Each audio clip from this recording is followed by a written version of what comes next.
যে সীমান্তবর্তী অঞ্চলগুলোতে মাদকের প্রাদুর্ভাব থাকতো এবং সেই এলাকাগুলো থেকে দেশের ভেতরেও আসতো এবং সবসময়ই কেন যেন সবসময় যখন রেডগুলো হয় তখন আমরা দেখি যে কিছু সারফেস লেভেলের লোকজন ধরা পড়ে, কিন্তু কখনোই যেখান থেকে এটা সোর্সগুলো বা এদের যারা গডফাদাররা তাদেরকে ধরা যাচ্ছে না।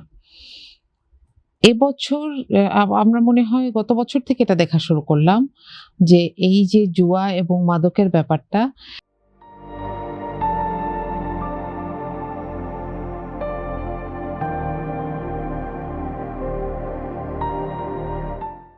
এটা এমনভাবে ছড়িয়ে গেছে এবং ডিজিটালি এটা এমনভাবে প্রচারণা চলছে।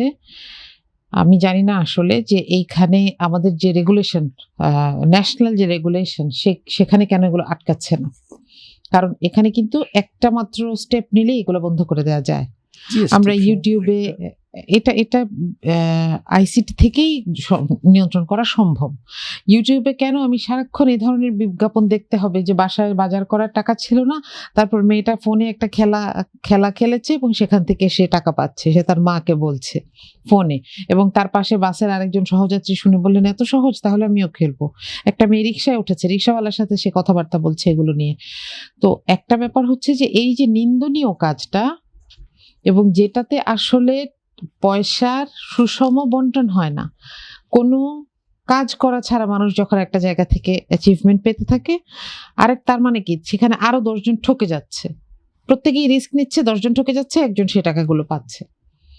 এই জায়গাগুলোকে নিয়ন্ত্রণের অভাবে এগুলো আসলে এখন ঘরে ঘরে ঢুকে গেছে।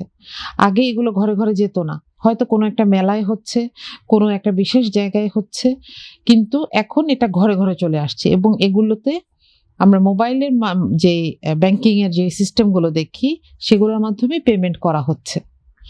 এখন আমি বলবো যে প্রথম কথা হচ্ছে এখানে সরকারি লেভেলে অত্যন্ত জরুরি হচ্ছে স্ট্রিক্ট রেগুলেশন দরকার।